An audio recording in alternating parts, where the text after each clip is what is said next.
రాష్ట్ర వ్యాప్తంగా పలు చోట్ల యూరియా కష్టాలు కొనసాగుతున్నాయి. హనుమకొండ జిల్లా పరకాల సొసైటీ వద్ద యూరియా కోసం రైతులు బారులు తీరారు.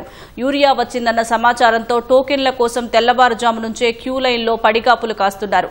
దామెర మండలం ఊరుగొండ పెద్దాపూర్ పీఏసీఎస్ వద్ద వర్షాన్ని సైతం లెక్క చేయకుండా తడుస్తూనే యూరియా టోకెన్ల కోసం బారులు తీరారు. ఒక్కరికి ఒక్క బస్తా ఇవ్వడంతో రైతులు ఆగ్రహం వ్యక్తం చేస్తున్నారు. సరిపడా స్థాయిలో యూరియా అందించి రైతులను ఆదుకోవాలని వేడుకుంటున్నారు. వరంగల్ జిల్లా నెక్కొండ మండలం వ్యాప్తంగా భారీ వర్షం కురుస్తున్న లైన్లో నిలబడి యూరియా బస్తాల కోసం నిరీక్షించారు. కరీంనగర్ జిల్లా సైదాపూర్ మండలం వెన్కేపల్లి సహకార సంఘం వద్ద పోలీసుల పర్యవేక్షణలో అధికారులు రైతులకు టోకెన్లను జారీ చేస్తున్నారు. సరిపడా యూరియా అందించే దిశగా ప్రభుత్వం చర్యలు చేపట్టాలని అన్నదాతలు డిమాండ్ చేస్తున్నారు. ఇదే విధంగా ప్రతిరోజు ఇదే విధంగా లైన్లు కడుతున్నాం. ఏ రోజు మాకు యూరియా బస్తాలు దొరకడం లేదు. పంటలు మొత్తం కోల్పోయే పరిస్థితి వస్తుంది. ఈ సంవత్సరం ఇప్పటి వరకు పంటలు 10 నుండి 20% కూడా బాగలేవు.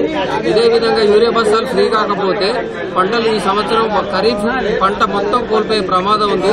దయచేసి కేంద్ర రాష్ట్ర ప్రభుత్వాలను విజ్ఞప్తి చేస్తున్నాం, వేడుకుంటున్నాం.